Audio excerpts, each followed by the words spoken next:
Hello everyone, welcome to Food Pros with me Archana.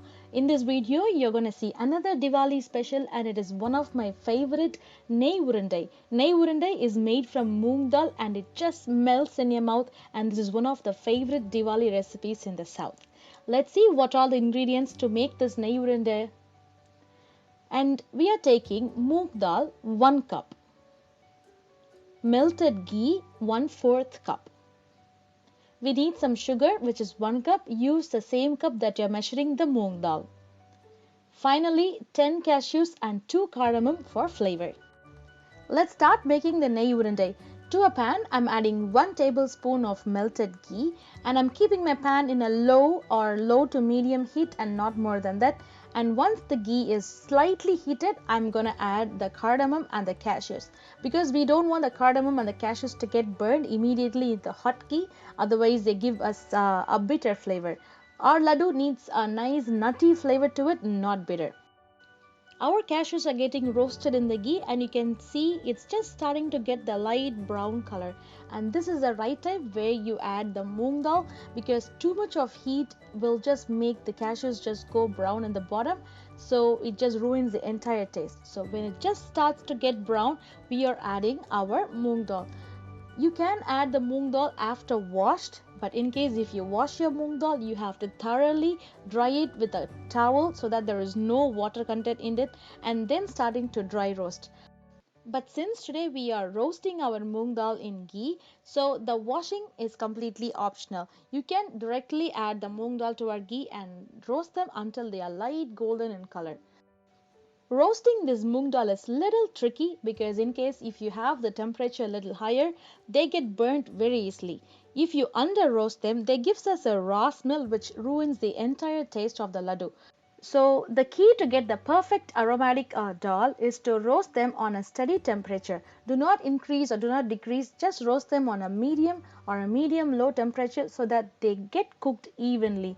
And the color which we are looking for right now is light golden brown in color. We need the nutty flavor from the moong dal.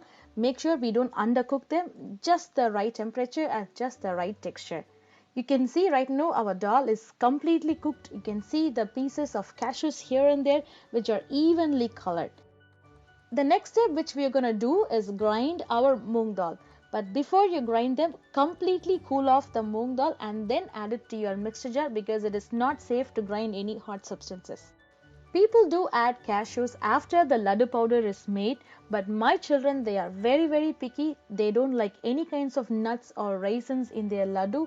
They just discard it, but I want them to eat some kind of nuts, so I camouflage the nuts in the laddu so that they don't discard any. But in case if you have any picky eater, this would be one of the ways to just make them eat nuts. Let's grind our moong dal and see how well it turned out. This is the first ground, and you can see the texture. It is not a fine powder. It is ground, but yet it has the textures of our moong dal, because we are going to add sugar and grind it one more time, and that will give us the right texture. When we eat the laddu, we want some kind of nutty flavor and some kind of nuts going on when we eat the laddu, rather having a fine smooth powder. So let's add sugar and grind it one more time. And this is how our final product looks like.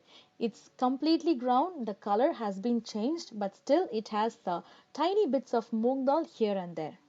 The next step is adding ghee. We have added 1 cup of moong dal and 1 cup of sugar, so add 1/4 cup of ghee. In case if you are a ghee lover, you can just add extra 1 tablespoon of ghee and not more than that.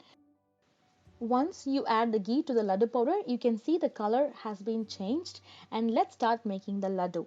While you're making the laddu, you will see the laddu powder little bit dry, but eventually when you start holding them tighter and tighter, the temperature in our hand makes the ghee melt and it will form a nice laddu shape. And make sure that you're holding it tight so that we don't have any cracks on our laddu. When we make these ladoos, they'll be little soft, but they need a standing time between an hour or two. I know the time really kills, but it's worth the wait. These ladoos just melts in your mouth, and then they give a nice aromatic with the moong dal that we added and solid in ghee. Ghee and dal is like heaven. I hope you all loved this Nei Urundai. It's one of the best Diwali sweets which we do in the south, and you can just make these recipes within 30 to 45 minutes, including the cooling time. I hope you all loved and enjoyed this video. You all have a happy Diwali, and I will see you all soon in another video. Until then, bye from Archana. Take care. Bye bye.